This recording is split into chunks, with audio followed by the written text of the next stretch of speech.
In this video, I'll show you how to create a fixed asset in Xero. Once you are on your Xero account, the first step is to head over to the top bar. And on the left-hand side, you want to click on the sixth option, which is accounting.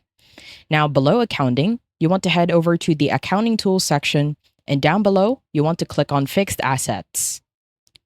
Now, once you are on the fixed assets section, in order for you to add a new asset, simply head over to the top and right corner. From here, you will see a green button that says new asset, so simply click on it.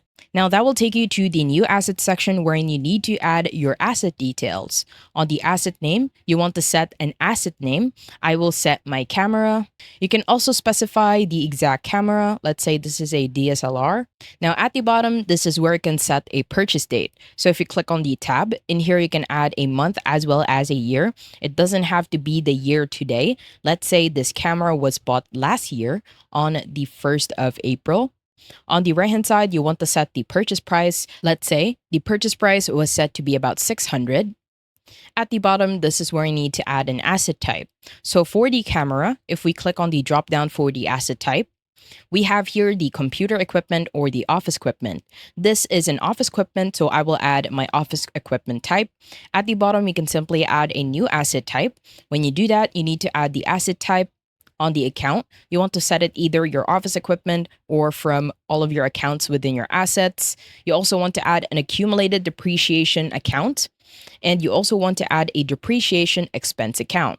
At the bottom, you can choose a depreciation method. It's usually a no depreciation or a straight line. And on the right hand side of that, you need to add your averaging method. And at the bottom, you need to calculate the depreciation that is based on. So since this camera is an office equipment, I will add the office equipment asset. Now on the warranty, you want to set a warranty. This is the same thing as setting up a purchase date. Now on the warranty, this was bought on the 1st of April. It has a 1-year warranty, so it will expire this year.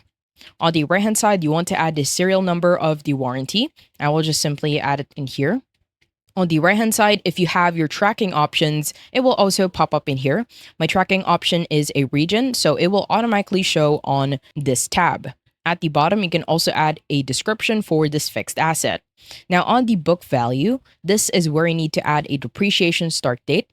So in here, you will just simply add the depreciation start date. It will start on the first day that we have purchased this camera. On the depreciation method, I will add a diminishing value. You can also add a straight line, diminishing value of 150%, 200%, or full depreciation at purchase. Now at the bottom, you can calculate the depreciation that this is based on. You can add a rate. So my rate is set as 40%. You can also add an effective life, which is you have to set it in years. Now at the bottom, you can add a cost limit as well as a residual value. And once you're done, head over to the bottom in the right corner and click on register. Now, once you click on register, you will automatically see your fixed asset right in here. You can even run the depreciation if that is applicable to your equipment. I hope you found this tutorial helpful. Please let me know if you have any other questions in the comment section below, and I will try my best to help you out.